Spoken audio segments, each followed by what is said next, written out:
You're listening to the Yeshiva of Newark at IDT podcast. I'm your host and curator, Rabbi Kivlevitz, and I hope you enjoy this episode. Here are the Isles, the Projectionist, that's Semicha. Hi, I'm here with Kolakowski, and this episode is titled, wow, she doesn't look shrewish. Yes, you heard me right, shrewish, as in Shakespeare's The Taming of the Shrew. We're talking about shrews in a way, but it really has to do with the film that Yitzchak wants to recommend and talk about. But it's really more than the idea of taming shrews. And Yitzchak, I'm gonna spoil it already. Yitzchak is going to talk about the Killer Shrews, 1959 film. Then Yitzchak is going to talk about that. But what we're really going to talk about in many ways is the problem that besets many when they come to appreciate film, or maybe even anything, whether it's books or Sfarim or even rabbis, is looking at things through the lenses of the experts, the lenses of the critics, the lenses of the ones who supposedly know everything about everything and what you should do and what you shouldn't do. The books and the magazines and the people who have a career out of steering you to the right place in order for you not to waste your time. So the films that we're going to talk about are really films that in many critics' eyes are considered minor or mediocre or really not worth your time. And both of these types of statements have been labeled against both of the films. I'll tell you what they are.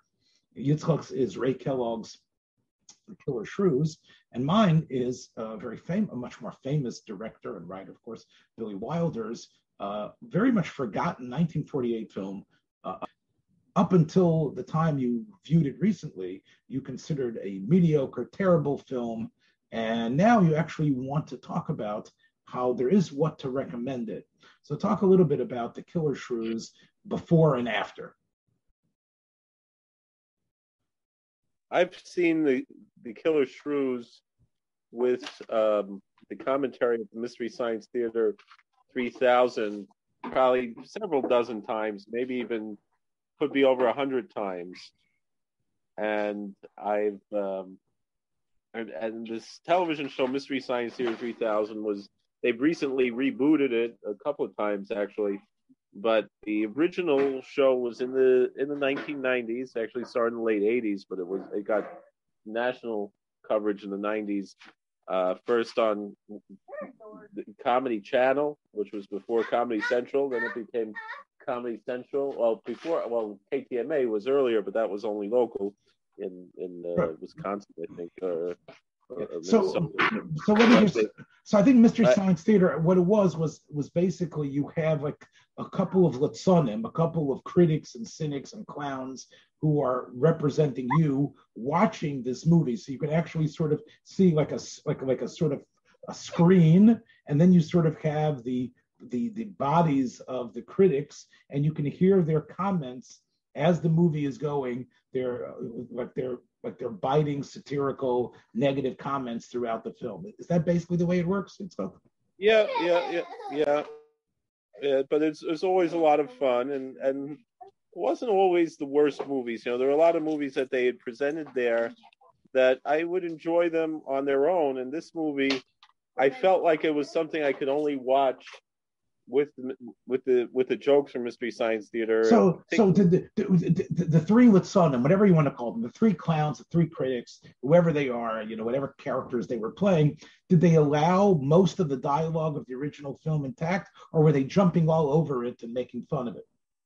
No, they specifically picked movies that the dialogue wasn't too overbearing in order to be able to use it. So they said the reason why they never showed Plan 9 from Outer Space is because it had too much dialogue, and so therefore they weren't able to talk over it. Whereas this movie had a lot more, like this one, the Killer Shrews particularly, had a lot of empty space without dialogue. So you were able to hear most of the dialogue in a lot of these movies. There were two movies they did from Ray Kellogg, was The Killer Shrews and The Giant Gila Monster. And I remember there were some lines from The Giant Gila Monster that I was like what exactly did they say? What especially with the introduction, there's a little narration in the beginning of both of these movies to kind of explain what's going on, where these monsters came from. But from the two, I always enjoyed the giant Gila monster more, being someone who enjoys reptiles. I have my pet lizard on my shoulder as I'm recording this now.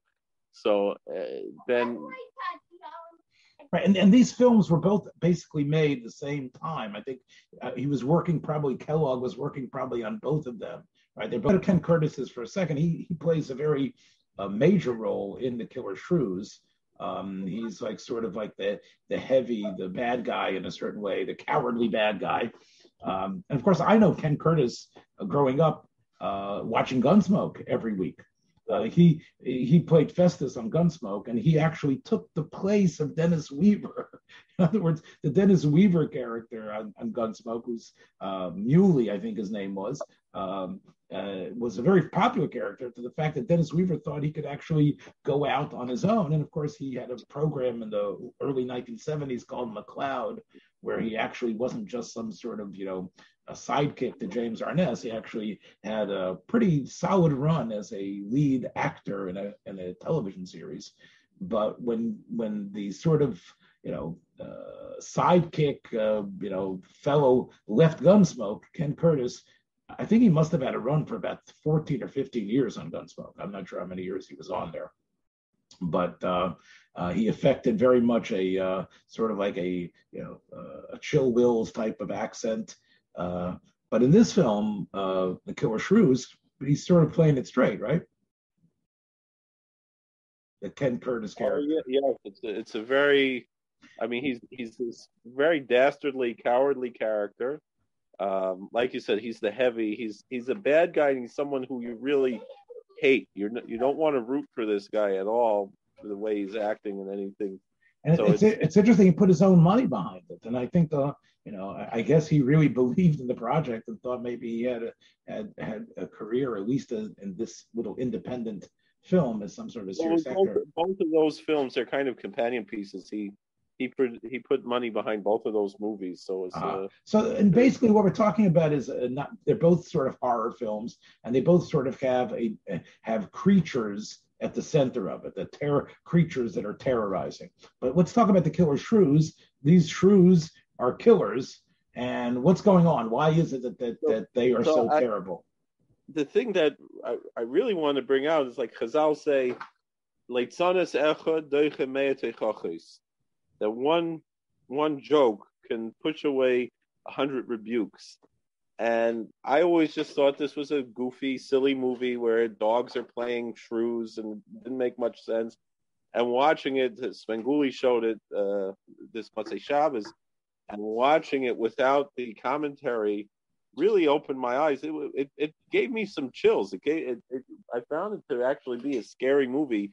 The story is that there are these scientists on a lonely island somewhere doing these experiments in order to prevent in anticipation of eventual overpopulation.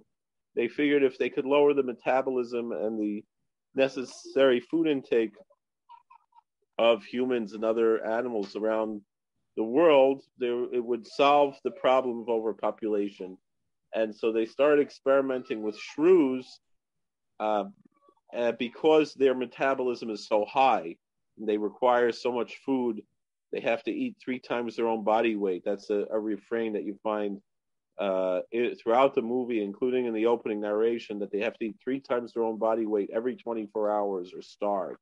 And how vicious and ferocious they are, that they eat everything. They eat bones and skin and marrow, and they don't leave anything behind. And so they're similar to humans. I think the idea was they would eventually miniaturize human beings. I don't know if they miniaturize every other living thing on the planet, and somehow the natural resources of the planet would stay as large as they are. But since everybody would be smaller, this way we'd be able to make use of the natural environment. So I'm not sure why the shrews how they fit in exactly. But yeah, I mean, they were actually trying to make them, even though they're small animals, I think they were trying to make them smaller, and they wind up accidentally making them bigger, and that was the.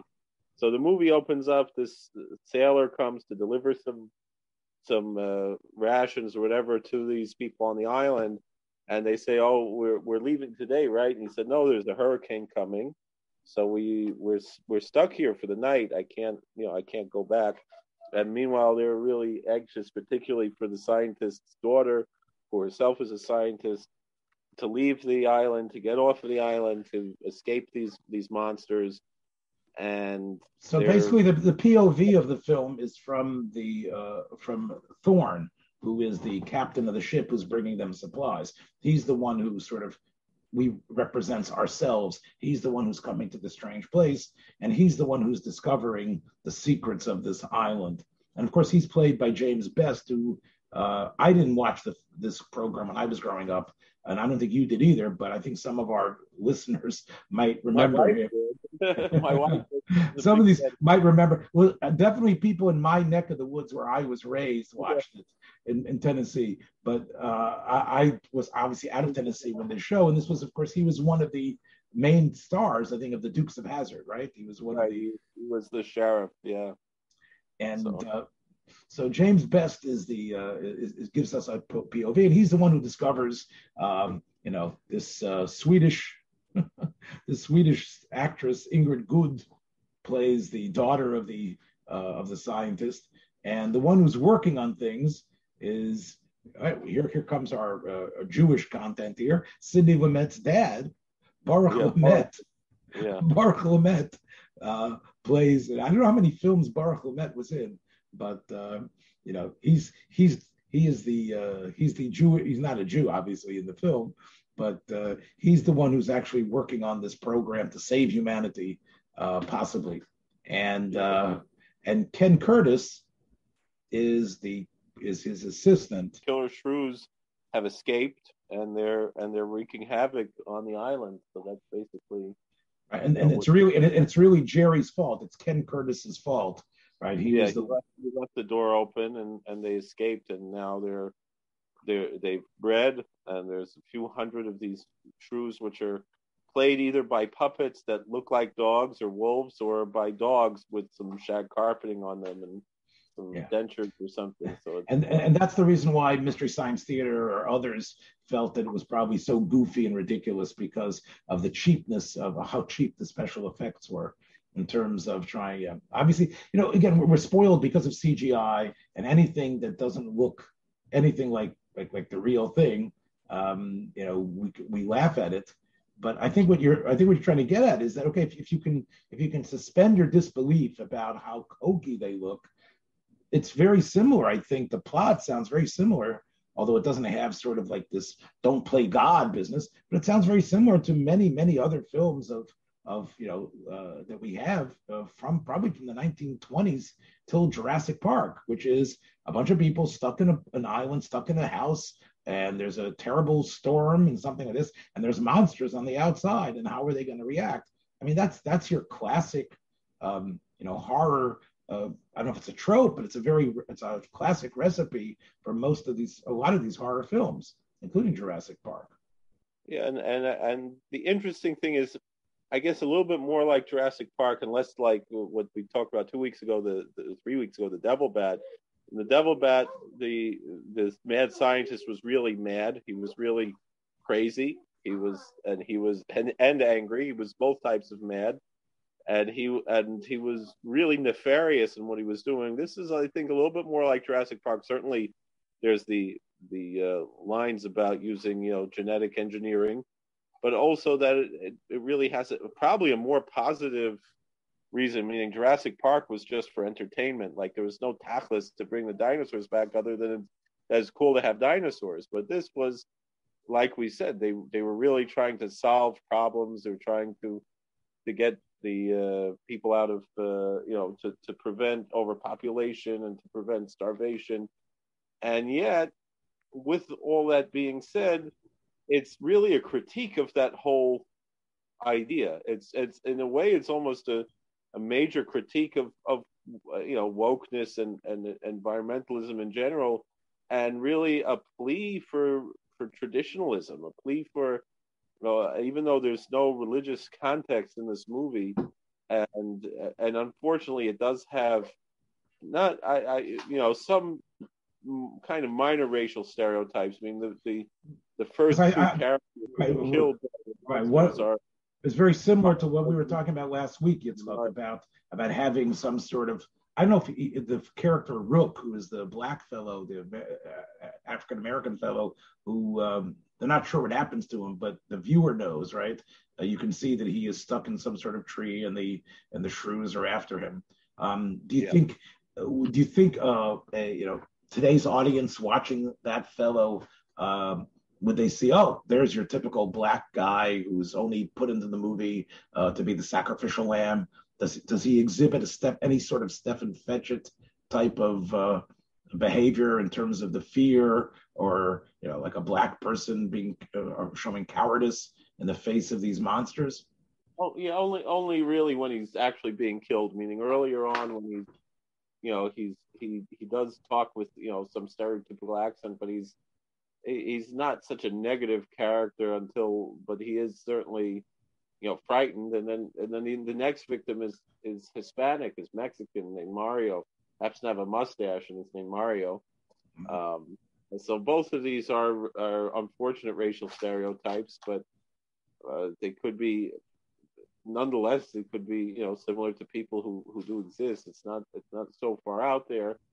But again, it's that we see the difference between the Night of the Living Dead, which is a very similar type of thing. They're stuck in the house all night and they can't. And there you have the the hero is the African American character, and this one, here the first victim, like most of these movies are. But then I think, by forgetting those racial stereotypes, it's also a very anti-feminist movie.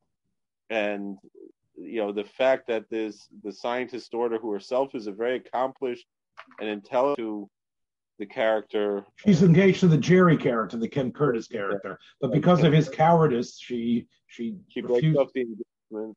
And she seems to be infatuated with the James Best character. Right away. She right away, and her whole thing is that the Ken Curtis character is saying, how can such an intelligent person like her fall for just a simple sailor like this guy? But she's saying, she doesn't want to live this life anymore. She's been there, done that. She's accomplished, this, what she thought was going to be fulfilling, to be this great scientist and find these great, save the world. And then she realized that she would find, settling down and living a boring domestic life to be much more fulfilling, to get married and have children and live in the suburbs somewhere.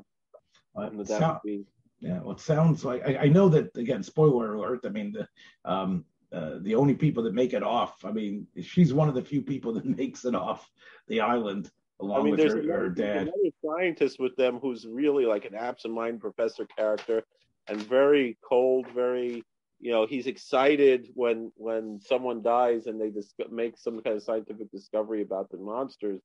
And instead of having compassion that this Mario got killed by the monsters, rather he's excited because look what we discovered about it, and he's more excited, about it. It reminds me of the scientific discovery. He has no compassion. Which again is a theme that you find in a lot of scientific films in the 1950s, whether it's the Japanese films that came out or the American films, the mistrust of what the eggheads are doing, which all goes back to the powers of destruction that were unleashed in World War II. And you find that theme consistently about a man's heart not reaching up to where the horizons that his mind is taking him to.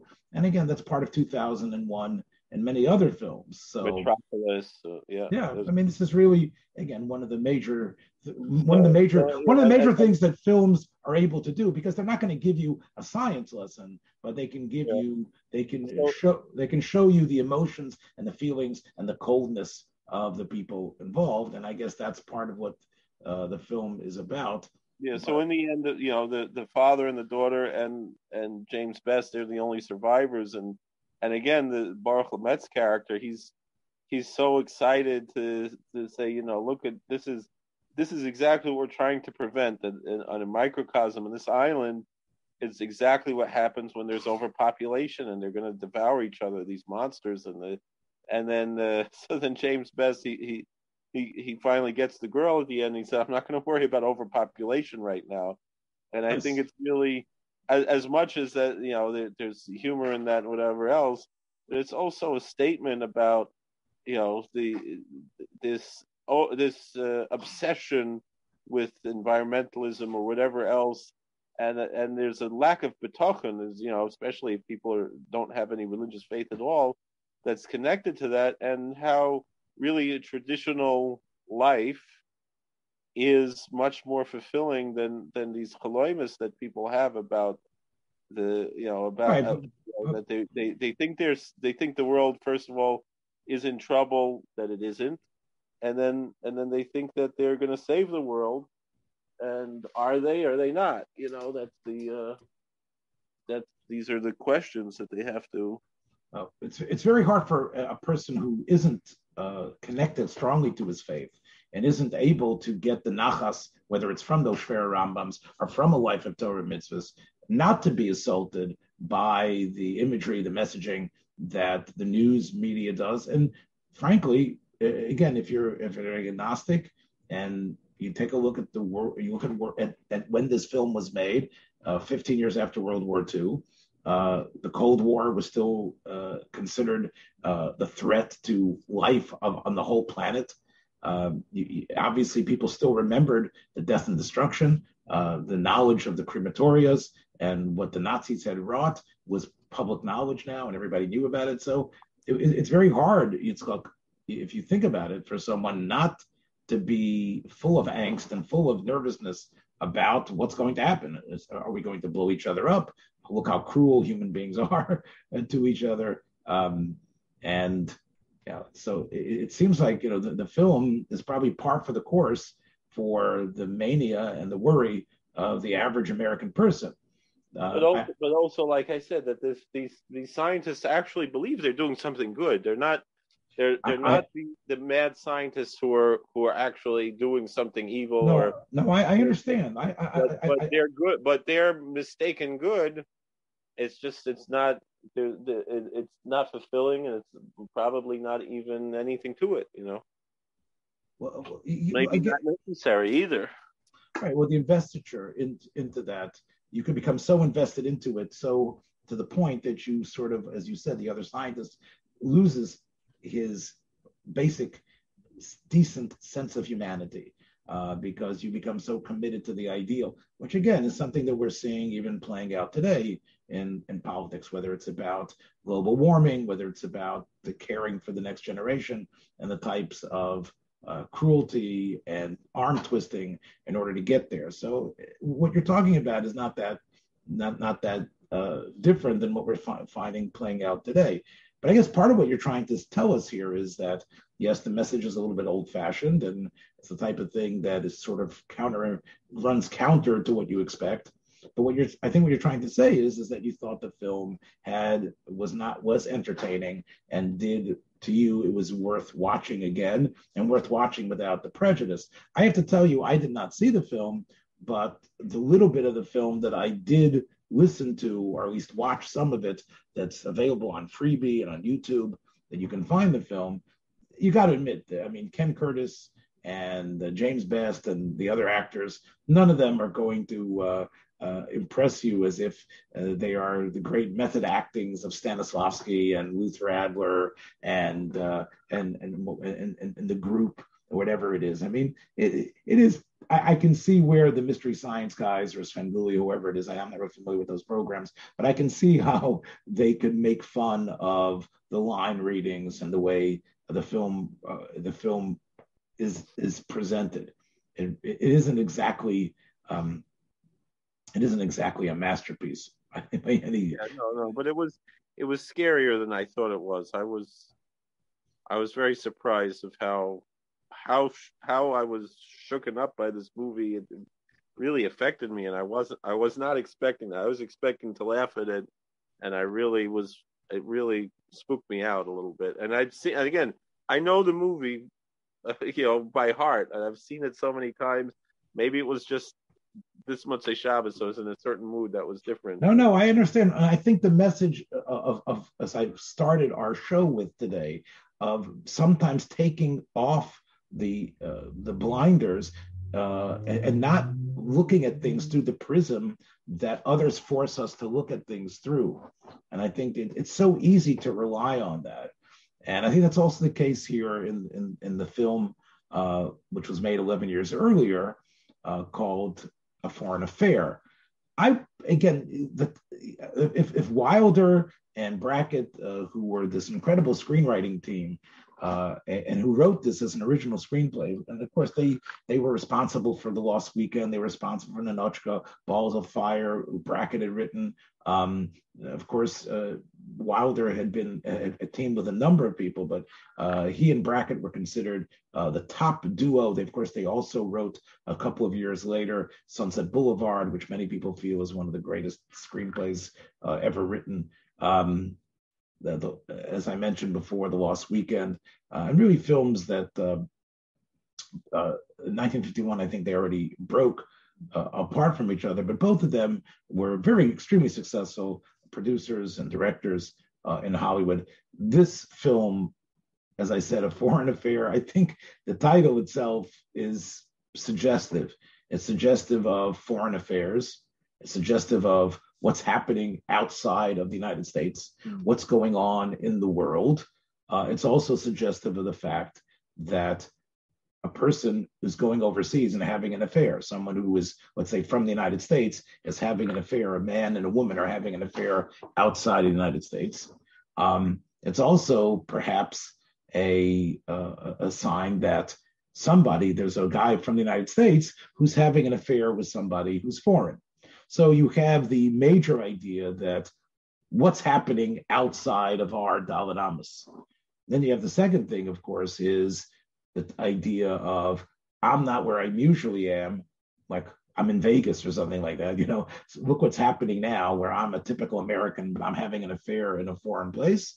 And also the American who's having an affair with a foreigner. All three things are true about the film, but I think the title is a little bit bland. And I think that's one of the reasons why I saw the trailer, I didn't listen to the sound of the trailer, but on the site that presented it, I can see that whoever the eggheads in Hollywood were that wanted to sell this, they knew that they were going to have a very hard time selling this film because it is a very dark, cynical film about post-World War II Berlin.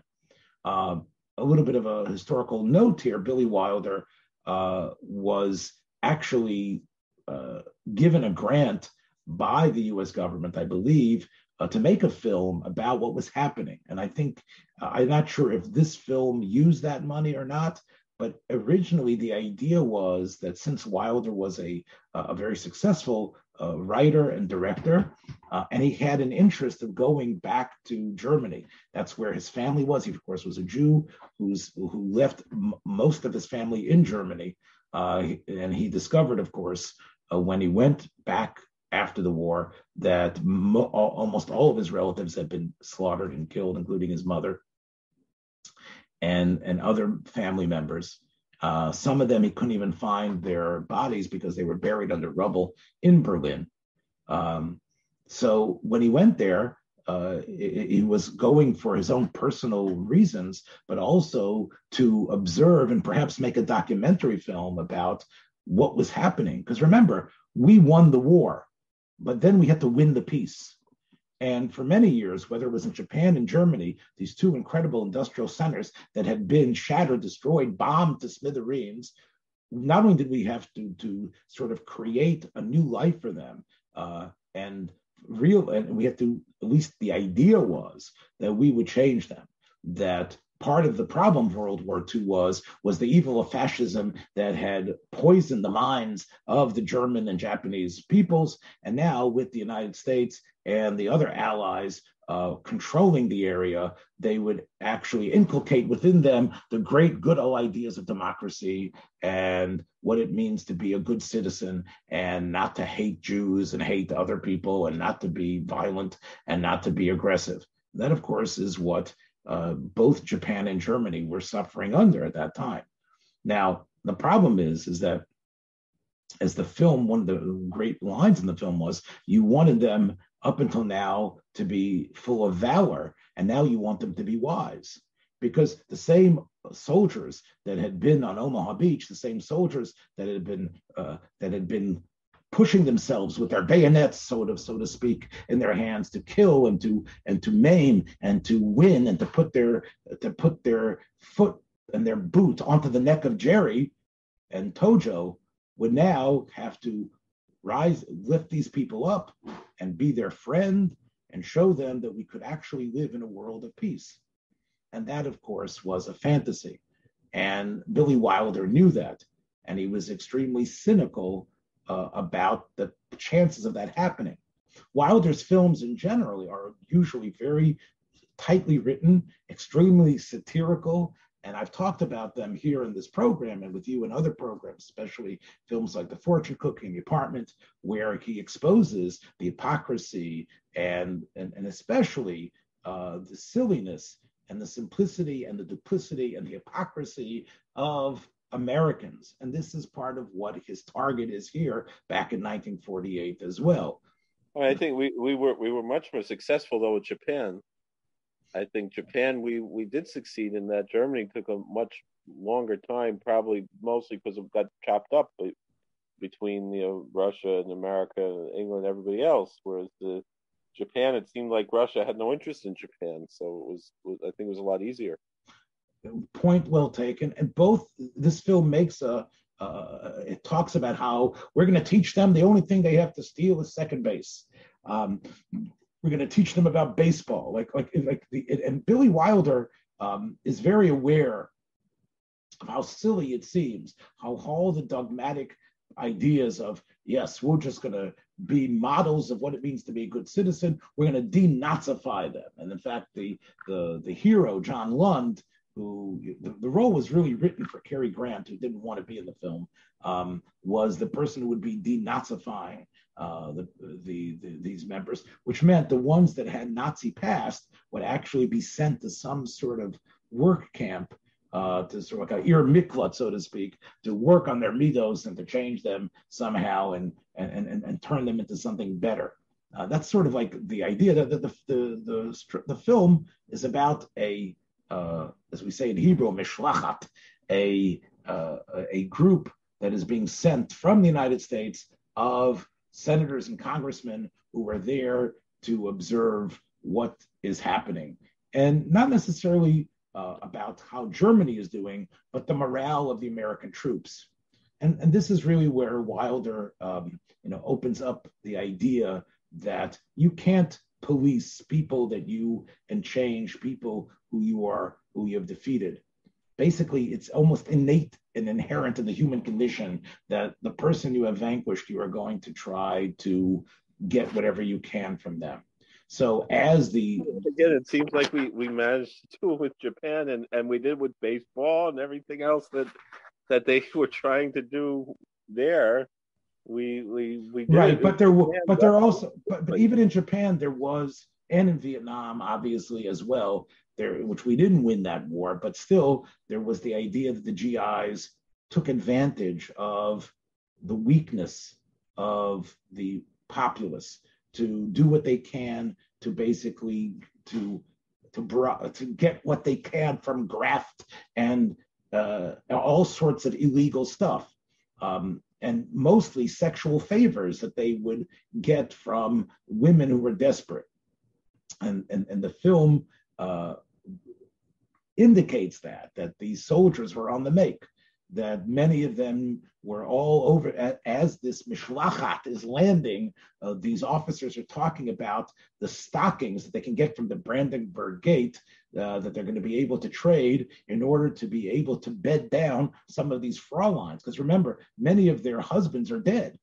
Many of the German men were killed in the Blitzkriegs and all these other attacks against Germany. So these women are desperate. They don't have much. They live in bombed out hovels, and the soldiers are preying on them.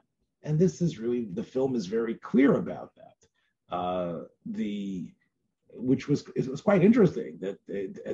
I think that part of the reason why the film has sort of lost its luster, I think there might have been some movement or some push from the U.S. military to stop this film from being shown because of the negative light that it portrayed many of the GIs and even officers. Now, there is this idea that the ultimate colonel of this film, the one who's sort of like the brain person of the film, who's played by Millard Mitchell, who's sort of like the guy, the colonel who sort of knows what's really going on.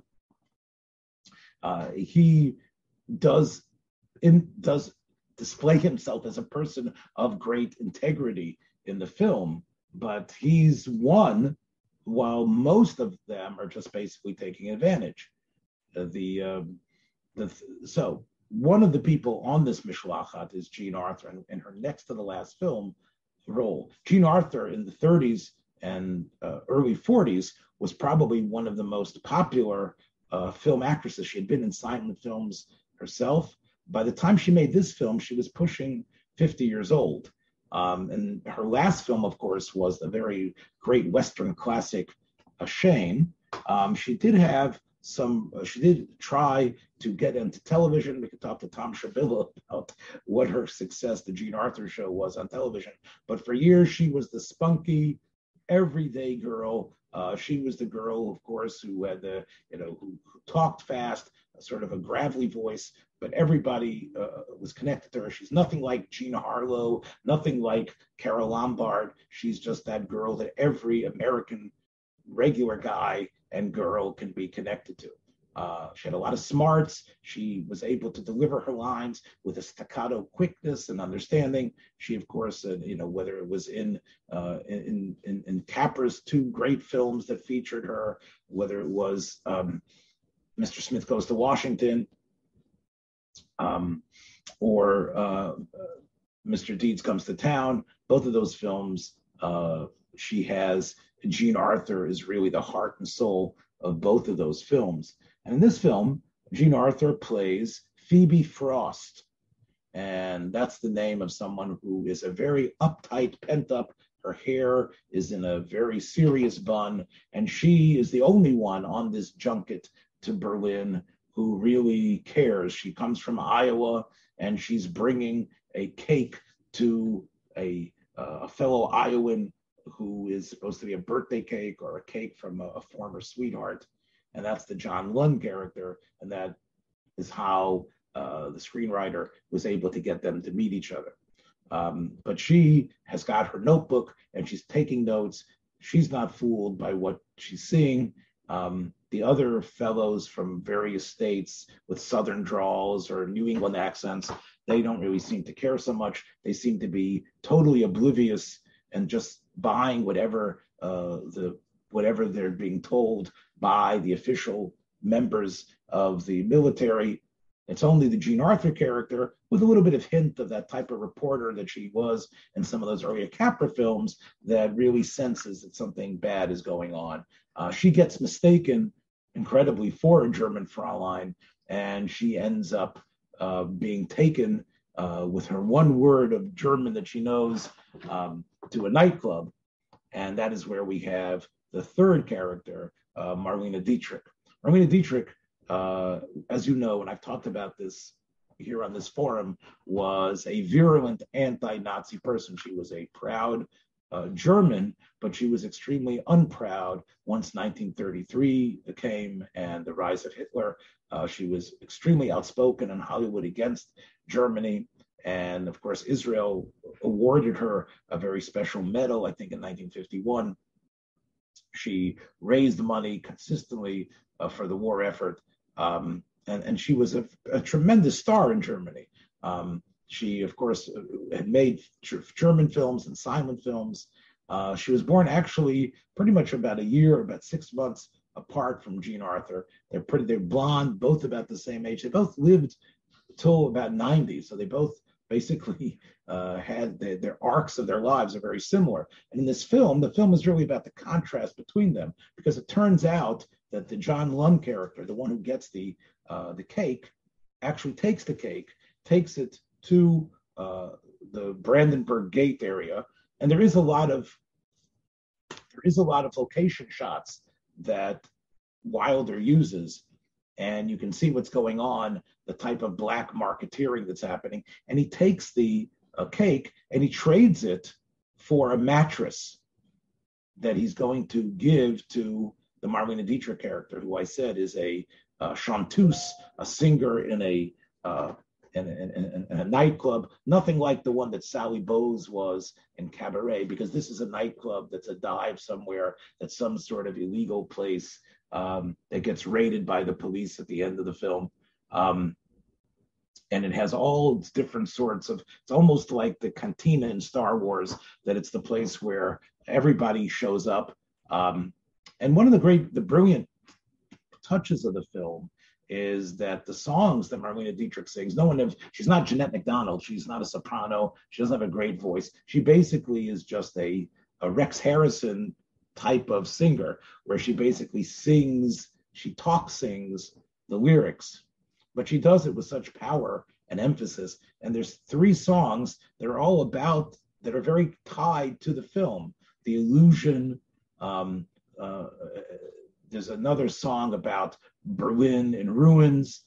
So really the songs that she's singing is very much about the motifs that the film is about, why people could be drawn to a place that's destroyed, what people are getting from it, the vanquished people, the illusion that they hold on to, even the illusion of what the victors are holding on to, in terms of what are they really accomplishing? What are they really doing? They say that they're there to change, but really what they're there is to gratify themselves. And the victims are really basically just trying to deal with the terrible defeat. And this might have something to do with what you're talking about in terms of Japan. There's a certain submissiveness in the Japanese nature. And again, I don't want to be racist or say anything, but there is a sense of losing face and a sense that we lost. And in that way, there's a whole perhaps discipline and accepting, which I think the German people had a very hard time doing.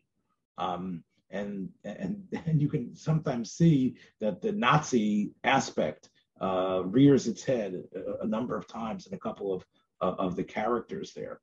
But Marlena Dietrich's character, it turns out, was a bigwig in a way. She had been always this very beautiful and striking singer, and she had actually been romanced by some of these Nazis.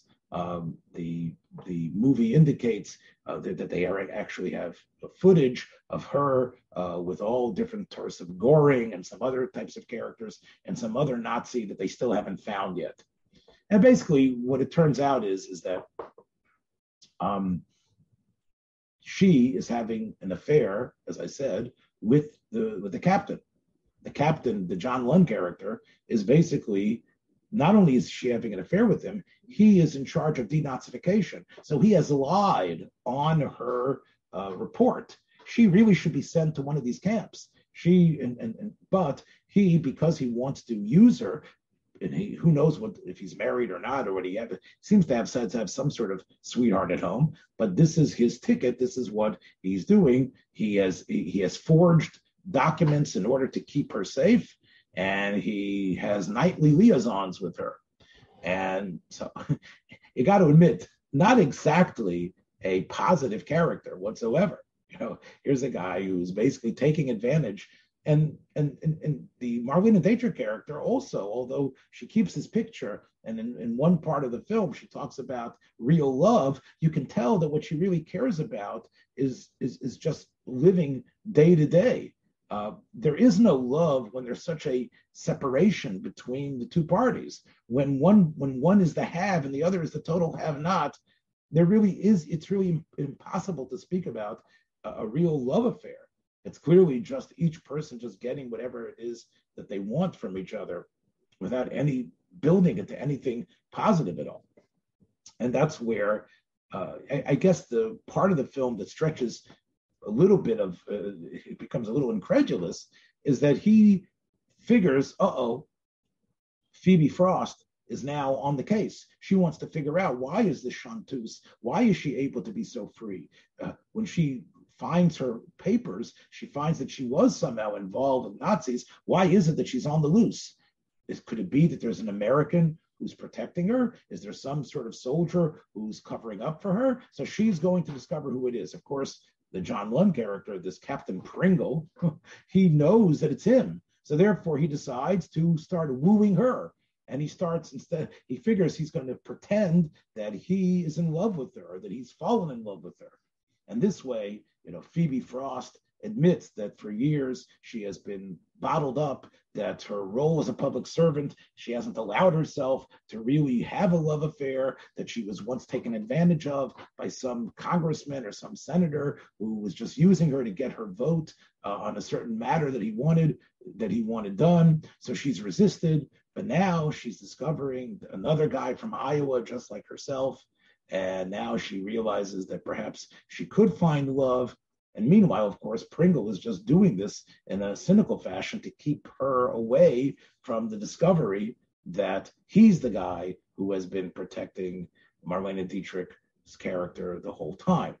So again, quite a tawdry little tableau here.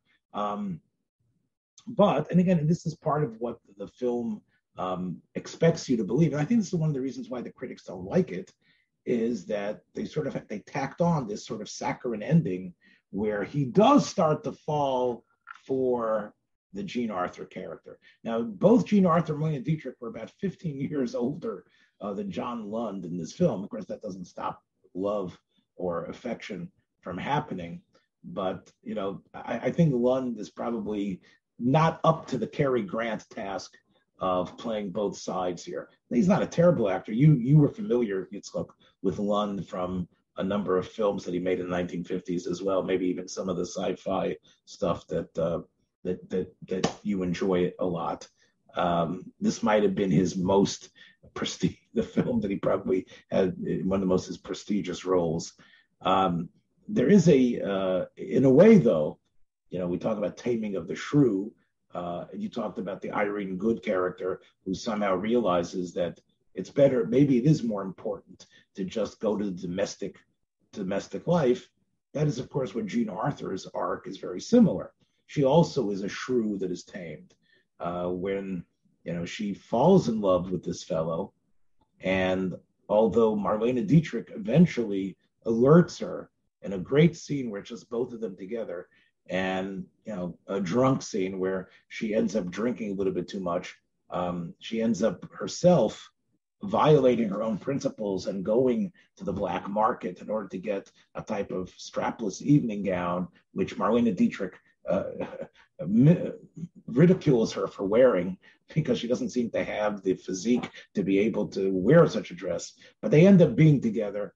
They end up, in fact, being arrested together on a raid at the nightclub, and Dietrich is able to get her out. So even though the German underlings officially working for the United States, who are the military police, they know that she still has Nazi connections, and therefore her Nazi power is still, in a way, keeping her free from spending the night in prison, and she's able to get Jean Arthur, who was drunk and singing all about Iowa, because you have all these in this place. You have the Russians are singing, I don't know exactly, Uchachorny or something like that, and the Americans are singing Deep in the Heart of Texas, and she's singing all about the corn in Iowa, drunk as a skunk. And instead of getting tossed into the tank, which would ruin her career and which would would be a tremendous scandal back home, she ends up being saved by Marlena Dietrich, who still has that type of protexia, as we say.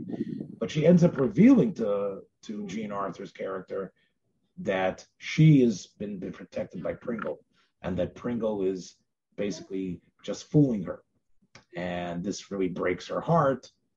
However, somehow it turns out that the brass knew the whole time that what Pringle was doing, and that they're really setting their traps for this Nazi guy who is part of Marlena Dietrich's past.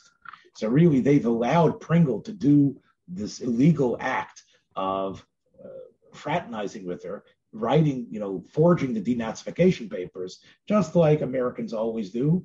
We're willing to be mochel one avera in order to catch the person we're really after, and they're going to use him as bait for this other Nazi who's going to come out of hiding and perhaps plan an assassination attempt to try to kill Pringle. So that's really sort of where the film goes. It ends up incredibly, like I said, that he throws Marlena Dietrich over because he realizes that that's not really for him, and he can somehow fall in love with this girl. It's funny, she resists taking her hair down, which I thought was going to happen. But it is, like I said, a film that I think has relevance. And not been for COVID, I think one of the main issues we were having is what was going on in Afghanistan, what was going on in Iraq, what has the United States been doing outside of its borders? And Billy Wilder, as a emigre, realizes that we do not understand the mentality of Europeans.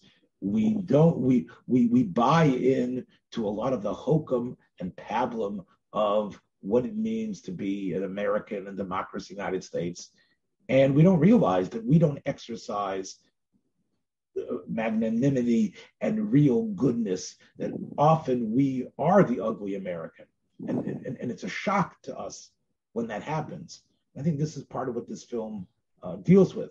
And when people speak about the failure in Afghanistan, the failure in Iraq, Wilder's film is very prescient in that way, because it really speaks to the fact that, just going there with superior military power without really understanding the essence of these people and what their history is and what they're about, and even the fact that they have to submit to you, whether it's a different religion or a different mindset or a different language, is going to always gum up the works in the best laid plans of realpolitik. And in that way, I think the film, deserves to be seen again, and especially from someone like Wilder, who I think was channeling a lot of his bitterness, despite the fact that America was the place that he escaped to. America was the place where he became a millionaire. But I think this film, in a way, was sort of like a slap in the face to the American mentality. It's funny because 10 years later, he made a film called 1, 2, 3 with James Cagney about an American businessman in West Berlin. And it really, if you look at these two films together, you can see where Berlin, the Berlin of 1948 was still bombed out. And the Berlin of 1961 of West Berlin was already becoming this industrial giant that we know today. So it seems that Wilder was fascinated by this subject, and as a little bit too long. It's about 2 hours long, and Yitzchak, to you, I know that's an eternity. Your film, I think, is only 67 minutes long, I think, and this one is an hour and 54 minutes. You could have shaved off 15 or 20 minutes to it. It would have crackled, similar to, I think, a 90-minute film like his masterpiece, Double Indemnity. But I think the film has been overlooked. I think it's been skewed by the U.S. military and by the critics, who really found it lacking, maybe again because of an inferior leading man. But I think you look at Dietrich and Arthur, you really have two of one of two great Hollywood stars, 40s, 30s, 40s, and 50s. There seems to have been like a push by the Hollywood moguls, the executives, let's put a song in there. And many times the song really is not relevant to the film. It was a way to. Now we're making a full circle, not to the Killer Shrews, but the Giant Gila Monster had quite a few songs that really did not fit into that movie. And you know why they did that? Because this way, they could say, this could help promote a mediocre film if you were able to get a song in it. Even films, Doris Day, we talked about Doris Day and Marty Melcher, who was her husband and producer. And he made sure that in all these films that she was making, even in the 50s and 60s, like Midnight Lace and some of the other films where Doris Day played as a person being terrified, as being a person who's being hoodwinked and gaslighted and terror the whole time. They made sure that the credits would begin with a Doris Day song, right? Like she's always singing something. Loved this movie because she was happy to play a Nazi sympathizer, which she was not. It's like she was happy to basically embody what she thought was the standard mentality of many of those who went along with Nazism. Many of the women who went along with Nazism as well, because that was the winning team. Let's get what we can out of it.